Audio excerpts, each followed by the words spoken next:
and it means bye, goodbye. So you can say three things in one Hebrew word. So I promised that I'm going to share my testimony of how I came to know the Lord. And I actually, it's interesting, but I found Yeshua in New York back in 2008. But I grew up in an Orthodox family, Orthodox Jewish family. My dad is what we call Baal Tshuva, like someone who became religious at some point in his life. And at this point in his life, I was 12. So until I was 12, I didn't really celebrate. We celebrate the holidays, but really didn't go to synagogue and doing the traditions and all of those things. And then by the age of 12, he became religious and decided to take me to the synagogue and be with him. So I'm an only child, no brothers, no sisters. And for him, it was something that he really wanted for his life, that his son would go to synagogue and learn the traditions and everything. And then by the age of 13, we celebrated Bar Mitzvah, which is something that most of the Jewish people do when we reach 13, and then we have a Bar Mitzvah, which is a huge event, and there's also something very spiritual behind it. And that was also the time that I told my dad that I don't want to go to synagogue anymore. And then I said to him that I don't feel comfortable being in a synagogue because it doesn't feel like it's part of me. And he got really upset. And he said something that I don't think you want to say to someone who's actually 13 or 14. He said to me that, you know what, from now on, because you passed your bar mitzvah, you can do whatever you want with your life, and every sin that you will commit will come to you, towards you. So, there's a tradition in the Jewish world that until a person is 13 years old, all the sins that he does goes to the father. And when he's passing his bar mitzvah, every sin that he does goes towards the kid. So he actually said that to me, and I was 13 back then, and I just, it's not something you say to someone who's actually a teenager. So that was the direction for me to start drinking and smoking and enjoying parties and just do whatever I wanted to do until the age of 18, where we have to, in Israel, we have to join the IDF. It's a mandatory. So I joined the IDF and I spent 3 years in the Air Force. And after those 3 years, it was 2006, and I found myself again inside of inside of a war between Israel and Lebanon. And that was the Lebanon's war, the second Lebanon's war that happened. Now, my family lived up in the north of Israel. So up in the north of Israel, because we were very close to Hezbollah and Lebanon, it was clear that if there is an alarm, you don't have time to run and find shelter. You have to stay at home and just pray that no bomb or no missiles is going to fall on you. So me and my dad used to sit on the porch and just listen to the missiles above our heads, like this.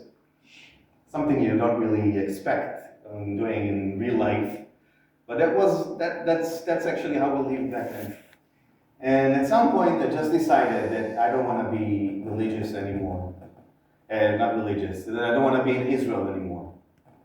And so I packed my stuff, and after the war ended, I decided to leave and go to the Holy Land, which is, of course, Brooklyn, New York. And you've been to Brooklyn, I guess, right? You know how it is. It's a very Jewish place.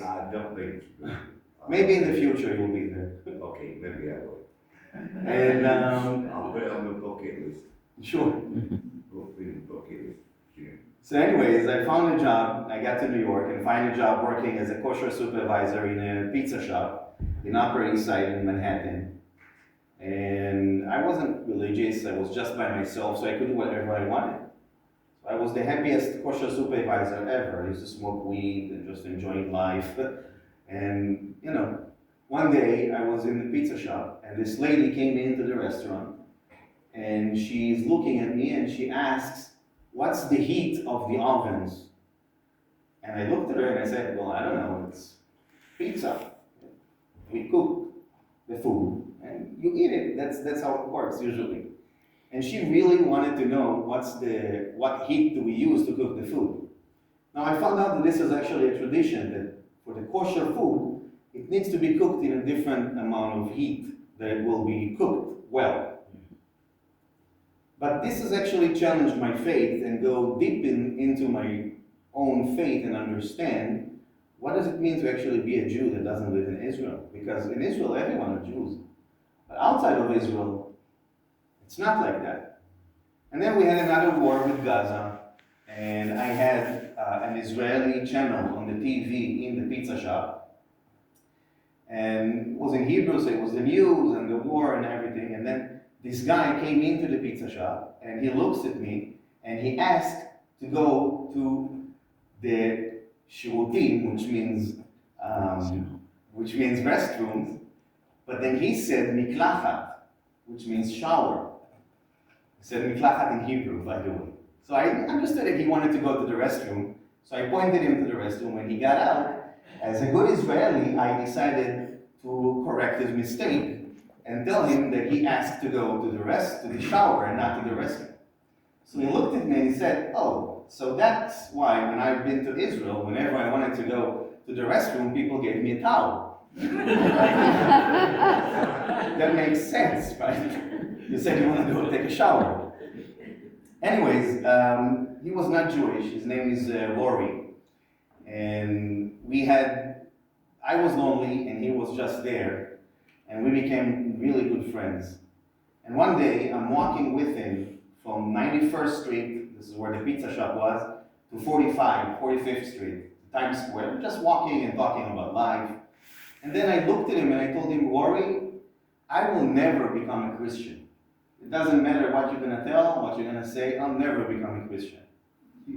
And then he looked at me and he said, "Why?" And I said, "Well, because I don't believe that Jesus resurrected from the dead. And in Judaism, we know that the only person that didn't die and went up to heaven is Abraham." So he looked at me and he said, "Are you sure it was Abraham?" And I was like, "Yes, it was Abraham." And he said, "Oh, I think you're wrong. I think it's Elijah."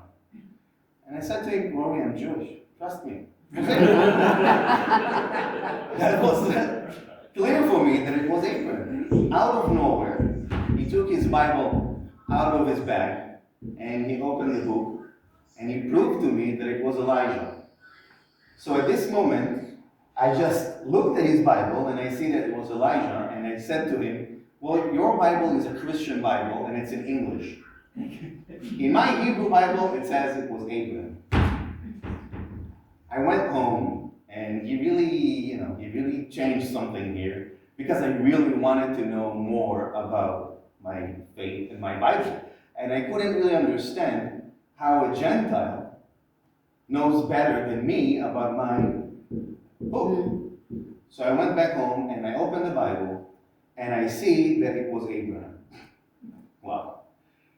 At this moment, I sent him a text message and I told him, "Rory, you were right, I was wrong, but I will never become a Christian." A few months passed by, and Hanukkah, that's the Feast of Light, and that was also his birthday. And he invited me to his birthday party, and over there I met two girls. One of them, both of them were Jewish girls, and one of them invited me to a service on Shabbat in a synagogue. So back then I wanted to be a photographer. I had this dream of being a photographer, so I said, well, going to a synagogue on Shabbat can be a good idea, because then I can meet more Jewish people, have some weddings, bar mitzvahs, getting into it and just making more relationship with people, get money and be rich. And we would go together to the synagogue on Saturday, and on the way to the synagogue, to shul, this is how they call it, she said to me, "But please, before we go, be open-minded." And I said to her, I grew up in a religious home, in an Orthodox home. Why do I need to be open-minded about going to the synagogue? It's something that I've done most of my life. And she said, no, please just be open-minded. I said, okay. So I'm going there and I'm sitting in this huge hall and I look around and I see men and women sits in the same place. And I see people with their yarmulke on and some without a yarmulke. And then I look on the stage and I see the flags of Israel and the flags of the Lion of Judah. And I think to myself, wow, this is going to be the first time I'm going to be in a Reformed service. And then this guy comes into the stage and he lifts his hands like this. And he says, Yeshua, bless us. Yeshua, we want more of you. We want more of your spirit. So I heard the name Yeshua and I had no idea who is he talking about. So my friend is sitting next to me and I'm like, psst. She's like, what? And I'm asking her, who is Yeshua? So usually at this point I stop for a second to explain that most of the Israelis don't know the name Yeshua. And that's because in Israel we don't call him Yeshua, we call him Yeshu. And Yeshu, it's actually an acronym that means, may his name be blotted out from our memory forever and ever. Yeshua sounds Jewish. And usually when we speak to Israelis and we speak with them about Yeshua, the first thing they think about is Joshua, son of Nun. But Yeshu doesn't sound Jewish. It sounds foreign. It sounds like it's not a part of our faith or our traditions. So she looks at me and she says, Jesus. Now at this moment, when she said Jesus, me as a Sephardic Jew, my family is from Morocco, we have a high temper in our blood. I just stood up in the middle of the service and I started yelling at her, just like, what are you doing? You told me you're Jewish, but you're Christian. How could you bring me into church on Saturday? It's a holy day. I wasn't even religious, but I said to her. And she, like this Ashkenazi woman, Ashkenazi Jew, white, became red as a tomato, and she started melting in her chair, and just said, please, just relax, sit down, and just chill. And then I looked around and I saw that everyone are looking at me. So at this point I said, okay, I'm going to sit down, and as soon as this is over, I'm going to leave this place and I'm not going to talk to my friend anymore. A few minutes passed by and they started worship in the Messianic synagogue. And the guy that actually did worship was Marty Getz. Not sure if you're familiar with him. He's a very well-known Messianic praise, like a worship leader. And he shares his testimony during the time that he's playing music. And I remember one thing that he said, and he said it a few times. He said, how am I going to tell my Jewish mom that I believe in Jesus? This is his story. And his words were coming into my mind, and it was stuck there until I came to faith. But at that moment, when he was praising, I stood up and I started raising my hands and enjoying the music, and I enjoyed the worship, and it looked amazing for me. But my friend who was there next to me, she thought I went crazy, right? Like a second ago, I almost like literally, killed her. That's what she said yesterday afterwards. She said, I thought you were going to kill me. And then I told her, no, just enjoy the music. As soon as the service ended, I got outside and I met a guy who works with Chosen People Ministries. And he gave me a copy of the New Testament in Hebrew. And I lived in Brooklyn back then, and he also lived very close to me on Ocean Parkway. So he used to come to my place at least once a week. We used to sit together, read the Bible, read the prophecies. And I remember the first time that I opened the book, the New Testament, and it is the book, the book of Matthew. And I'm opening it, and I'm like, wow, this guy's Jewish. And I'm reading the book, I'm going all over it, and I'm like, wow, the story is in Israel. It's about the Pharisees and the Sadducees, and I know those names, I know those characters. I heard that all of my life, but I've never heard anything about Jesus. I was looking to find a lot of phrases from Jesus against the Jewish community. Like being an anti-Semite. This is what we believed the book was all about. And I couldn't find anything. And I fell in love with Jesus. It was so fast to see how this person who was walking in Israel shared his life with so many people, and then also gave his life for the reason of sin, for the people who hated him and didn't want to be close to him. Ryan used to come to my place once a week, and I remember reading Isaiah 53 with him, and he's reading it in English, and I follow it in Hebrew, and we get into the verse number 8, and over there it says that he shall cut off from the land of living. It was clear to me that someone needs to die. And when we finished reading, he asked me, who does it sound like? And I didn't want to say it was Jesus. It was clear to me it was him. But I didn't want to say it. I said, it can be anyone. You know how many people died? And he said, well, but how many people died in the reason for death, for sin, because of sin? And then he showed me Jeremiah 31, speaking about a new covenant between Israel, Judah, and God. And I was shocked, because that was the first time that I see the words Brit Chadasha, which means new covenant, in my book. So he left, and I had so many questions. So I went online, and I went and searched for Messianic Jews, and found a website that gave me a lot of answers for most of my questions. So Passover came by. I'm preaching to my mom on the phone all the time about the Bible and all of that. And my mom and dad showed up during Passover. And they stayed with me for the entire feast. And then after 7 days, my dad left, and my mom stayed with me. She was supposed to stay another 2 weeks. And then I found myself sit in front of her, and she asked me, okay, what's going on with your life? Why are you, who made you a rabbi? You're talking about the Torah and all of that, what happened? And I told her, well, Mom, I met a few crazy Jews who believe that Jesus is the Messiah, and I just want to read, just reading, just exploring. At this moment, when she heard Jews who believe in Jesus, she started crying. That was a moment where she didn't really understand what it means and how we can be a Jew who believe in Jesus.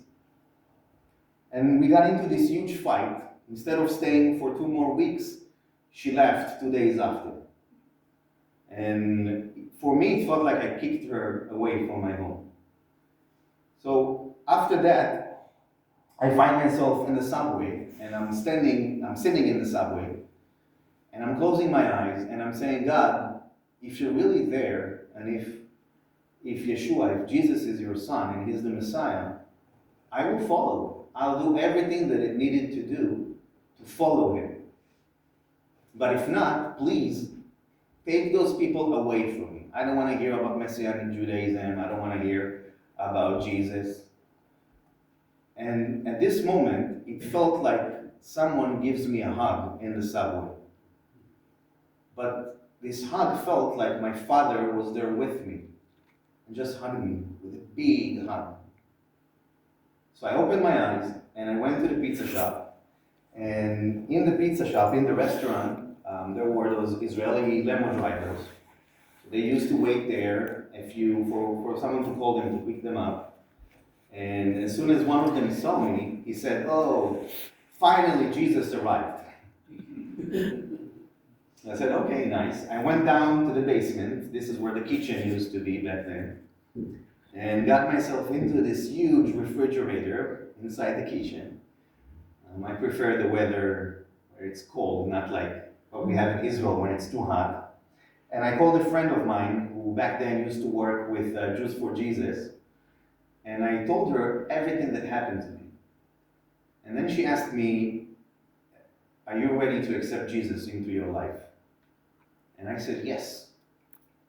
So here I am, in this refrigerator in Manhattan, accepting Jesus into my life, in a basement, in a pizza shop. When I accepted Jesus, I was sure that my life are gonna be better. I was already illegally in the US. That was my second, almost my third year in the US. My visa expired 2 years ago, so I was an illegal citizen over there. And I was sure that from now on, I'm gonna get married to an American woman, blonde. I'm gonna have 2 kids, blonde. Maybe 2 dogs, live in the suburbs of New York, go to church every Sunday, gonna have a great time, right? Well, the opposite was actually what happened. When my dad found out that when he found out that I believe in Jesus, he hadn't spoken to me for an entire year. He actually wanted to announce in a synagogue, we wanted to say Kaddish. Kaddish is a prayer that you usually say when someone died in your family. And then for an entire year, while I'm reading the Bible, those limo drivers that used to be there used to come in every day and just say mean things towards me. You joined Hitler, you're killing your parents, you're part of the Nazi regime. So for an entire year, I was sure that I'm doing something bad, but I knew deep in my heart that I'm on the right path. And it was clear for me that I'm not supposed to be in New York anymore. So I decided to go back to Israel and booked my flight ticket after a year. And I remember I landed in Ben Gurion Airport, and my both parents were there, my father and my mom. And my dad came to me and he gave me a hug. He embraced me and he gave me a hug. And he said, I accept you as you are, but please don't share your faith with anyone. Leave it to yourself. Now that hug was a reminder for me of how God works in our life. When he opens a circle, he closes it. And that was clear for me that it was the same hug that I felt in the subway a year ago. So I knew I was doing the right thing. And during this time that I was in Israel, I started going to school and studied in Israel College of the Bible, got my bachelor degree. In 2017, I got married to a Jewish woman, non-Jewish woman, Russian, blonde. I don't know what the heck is blonde, but. And in 2023, my first son was born, blonde. And now I have 2 cats, not 2 dogs. And I live in the suburbs of Hadera. Definitely not New York, but it's in the middle of Israel. And since then, what I was doing most of the time is doing ministry, especially to Jewish people, especially to Israelis, through Jews for Jesus, One for Israel, and today through Chosen People Ministries. One day, my dad was in a synagogue. He went to synagogue on just in the middle of the week. And one of the members in the synagogue showed him a video of us, of me and a friend of mine, debunking the oral law. And he looked at my dad and he said to him, your son is very wise. You should speak to him more often. And then I find out that whenever he wants to ask me, my dad, whenever he wants to ask questions about his faith, he comes to me and he asks me about that. So we sat one day and we read Isaiah 53 together, and at the end of the chapter, he told me, that sounds like your guy. And I said, yes, I know. Why are you saying that? And then it felt like he snapped out and he said, no, but you're saying that, not me. It was you. Like, okay. So till this day, we're still praying for both of my parents to come to faith. I truly believe that God, at some point, will use either my son or me to help them also see the real Messiah that needs to be in their heart. So Passover have a different meaning for me, because Passover is the time where I actually found Jesus. When I came to faith and didn't really understand this feast as someone who was not a believer. Back at home, we celebrate Passover just like that, like what you're gonna see right now. We have different things that we add at home because we're believers, so we don't go through the regular book, but the elements on the table are the same elements you will see in every Jewish home. So, if you open with me in the book of Luke, chapter 21, let's see if I find it.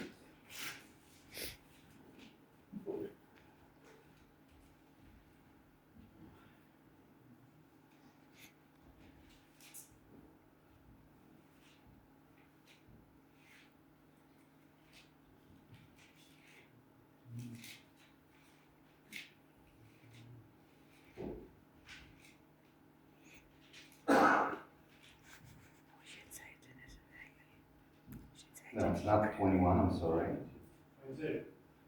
22,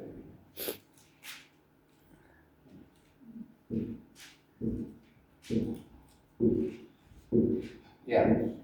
Luke chapter 22, verses 7, let's read till 10, or 9. Then came the day of unleavened bread, when the Passover must be killed.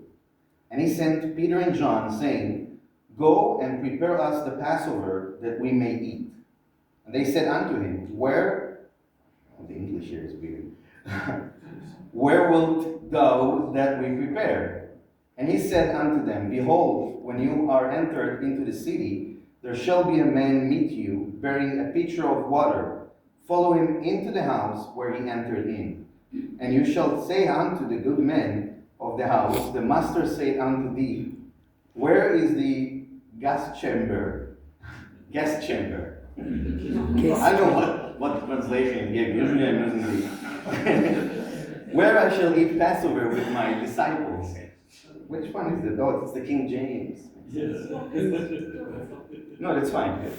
That's just verses. So we see that Jesus is saying sending his disciples to prepare the Passover for the feast.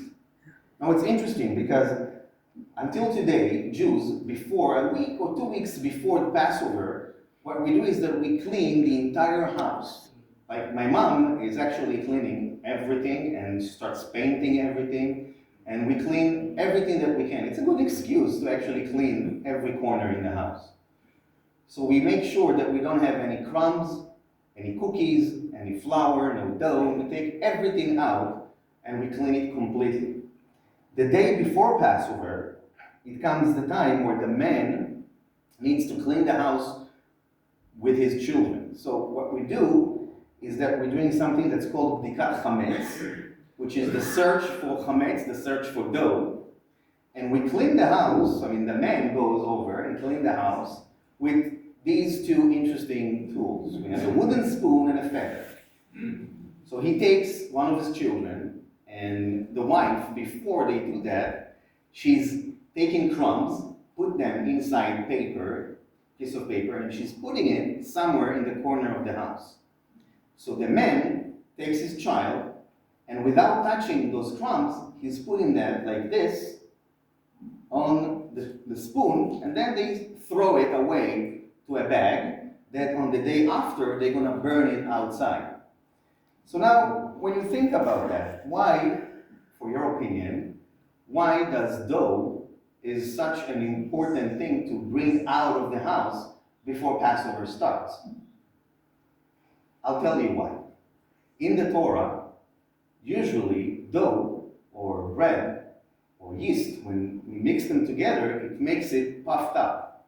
So the same as sin in our life makes us puffed up. During this time, we want to take away every part that we have in our home that comes with dough or chametz and put that outside of the house in order to show that we are going to be pure during this holiday, this feast.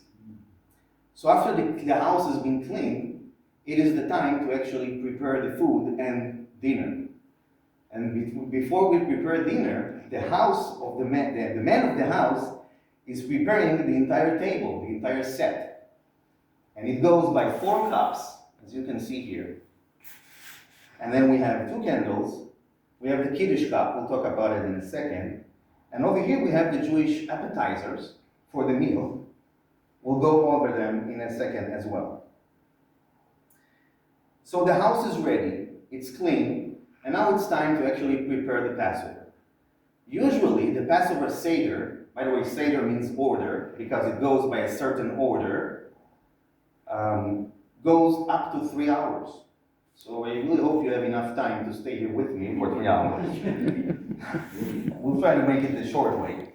And then we start with the first cup. But before we start with the first cup, which is the Kiddush cup, we go over the candles. So the wife of the house, the woman of the house, will light the candles and recite a blessing.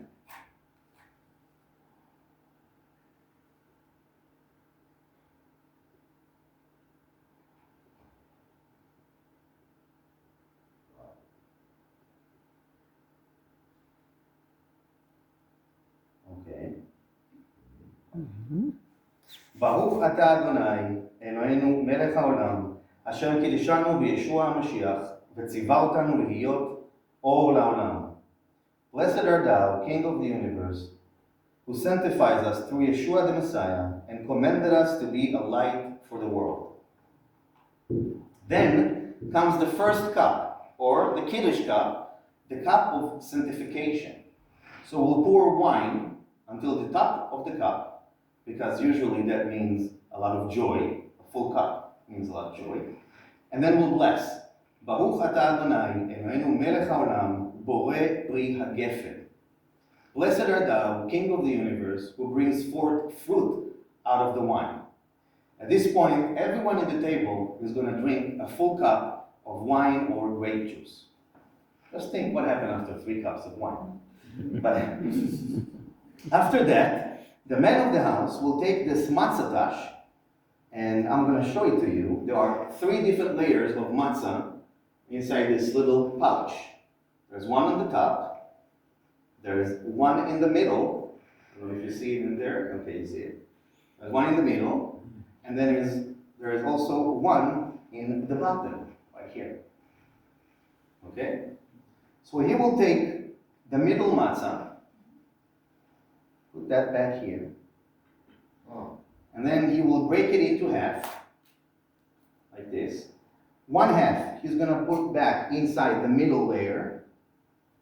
Let's put this one, because this one's broken.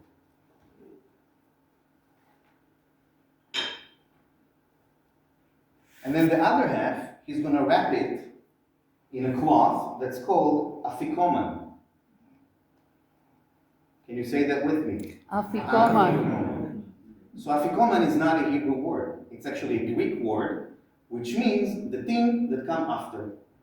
At this point, he will shush it to his wife, and she's going to have to somehow put that somewhere in the house without the kids seeing it. Because after a while, the kids are going to have to find it, and the one who finds it will receive a gift. Mm-hmm. So now the Seder is ready. We've done the first cup, and we go to the entire Jewish appetizers on the table. So there are a few things here, and we start usually with water and salt.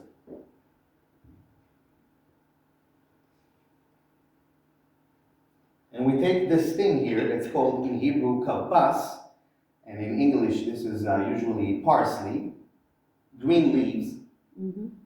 We put that inside the water with the salt, and each one in the table needs to eat a full pack of green leaves with salt. Now this is a reminder for us that the tears that the Israelite had to do and while they were in captivity back in Egypt. But at the same time, green leaves also is a symbol of life. And life without tears are meaningless. Interesting. After that, we go to the, where is it? Oh, we go to the chazeret, or maror, as we call it also in Hebrew. And this is a horseradish. This is actually a good horseradish. I tried that a few times here in England. But back at home, we use like the root itself. Chop it, and then each one in the table needs to take a full teaspoon of chazeret, and eat it. Yeah, not nice. And we're not allowed to drink anything about after that. But the Chazeret itself also reminds us about the difficulty and the time where the Israelites were supposed to be in captivity under the Egyptians. It reminds us that hard work has a lot of effects on our life, especially on our tears. Afterward, we go to the charoset, this is actually a very nice mixture of apple, grape juice, nuts, and then we mix it, we chop it exactly like that, by the way. So we can actually afterward put that also on the matzah. But then, this is sweet. And this is a reminder of the cement that was between the bricks when the Israelites had to build Tekom and Ramses, those two big cities. So this is actually a sweet mixture to remind us of something that is really hard, of a hard work. So we, at this point, try to remember that hard work has to come with hope. And hope should be sweet, especially when you eat so much bitter things before that. So this is the reminder of that. After that, we have the zroa, which is a shank bone of a lamb, and we have the egg, brown egg. We roast it brown, and we actually put that on the table, and later on, the youngest person in the table would have the joy to eat the chagiga, the egg. Now, these things are symbols of actually sacrifices that we're not doing today. So the shank bone of a lamb, sacrifices of a lamb that used to be on the table and also in the temple. And the egg itself reminds us of the way they roasted those sacrifices in the temple. And then in the same time, it's also a symbol of new life. At this point, we sing a song, which usually goes by the youngest in the audience, and then the entire table answered. This song is called Ma Nishtana. What is the difference? So I'll sing it, and then you're going to answer the question, okay? Ma nishtana halayla hazeh mikol haleilot, mikol haleilot. Why is this night different from all other nights? And then the entire table answers. Shebechol haleilot anu ochlim chametz umatzah, chametz umatzah, halayla hazeh, halayla hazeh kulo matzah, halayla hazeh, halayla hazeh kulo matzah.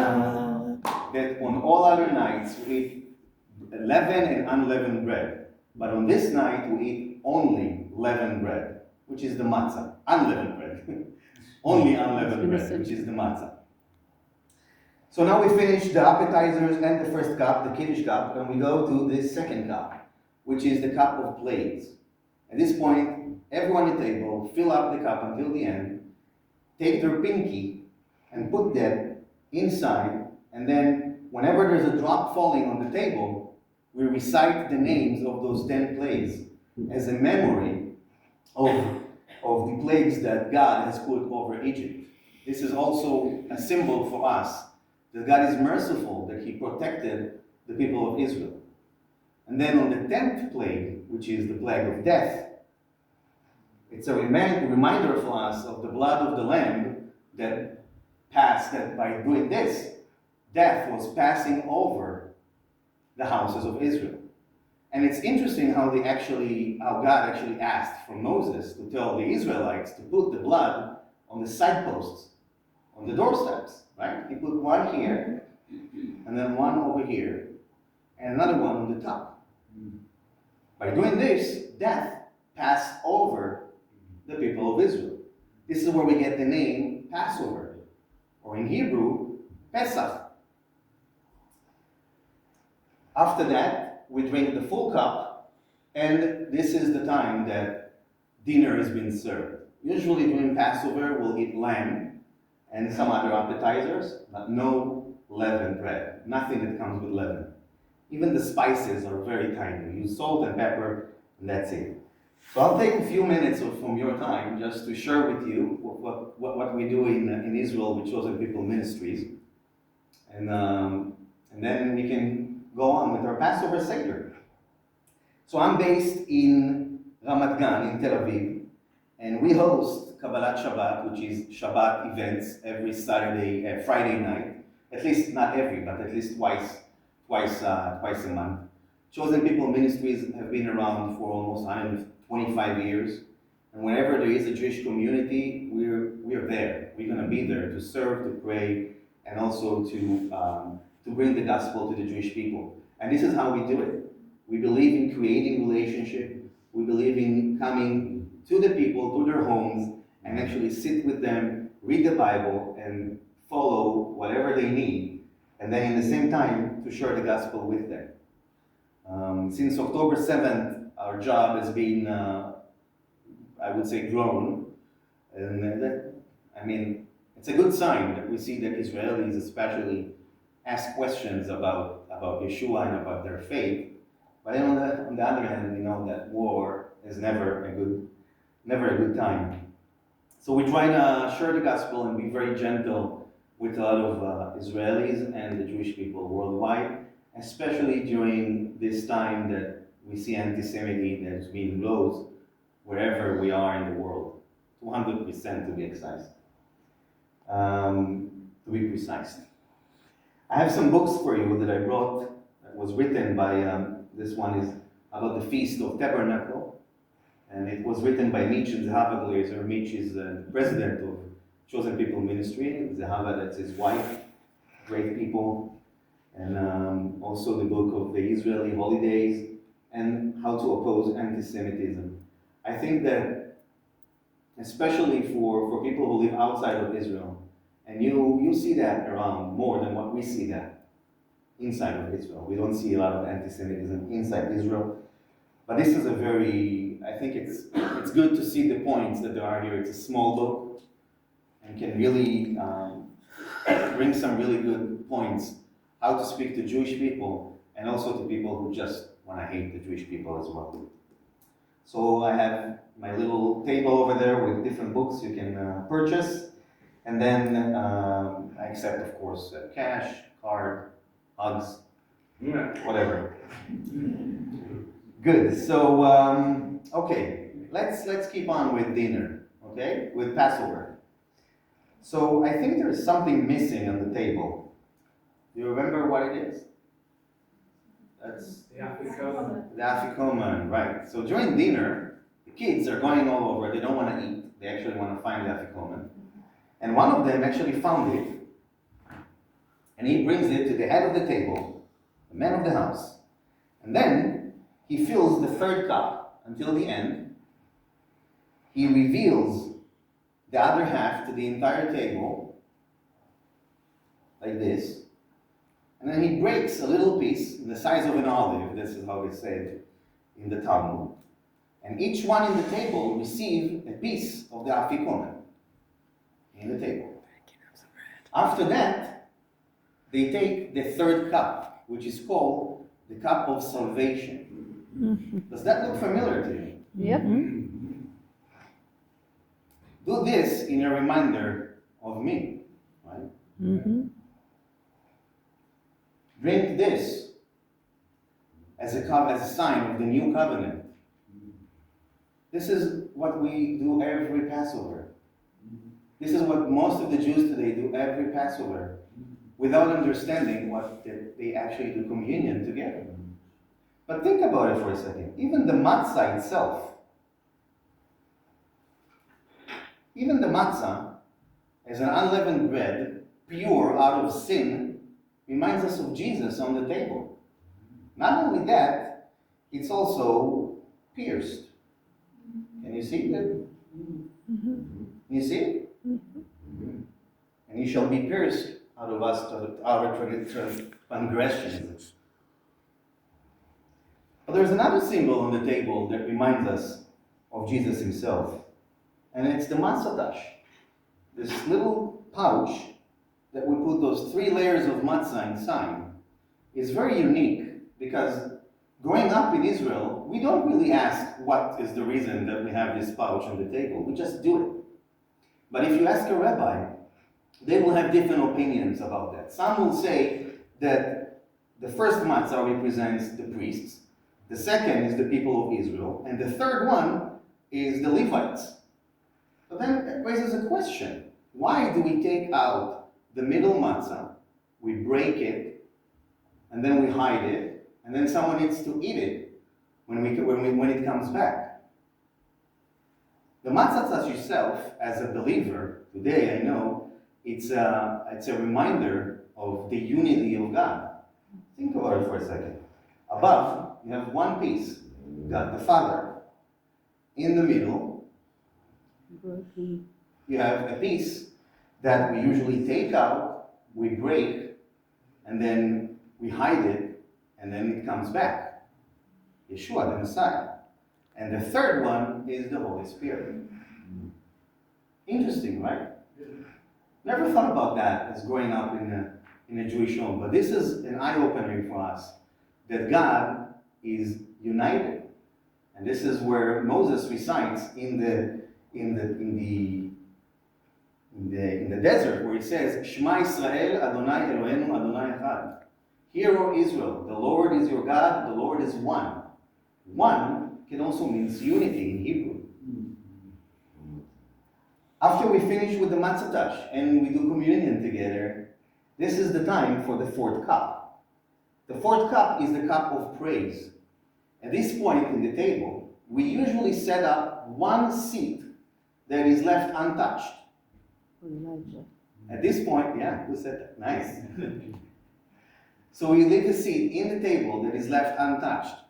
Most of the Jews today will wait for the coming of Messiah, and we know that the Messiah needs to be coming by the prophet of Elijah. So we wait for Elijah to walk in the house and enjoy the meal. So at this point, we drink the 4th cup, leaning right, because this is when you have free people back in those times.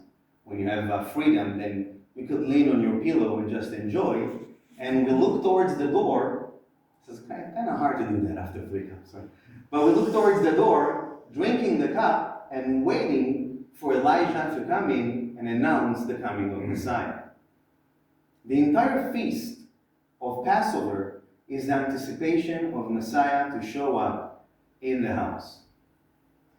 We also sing a song at the end. I mean, we have so many songs during this Passover, but this song is a song that's called Eliyahu HaTishbi. Elijah, will you come back?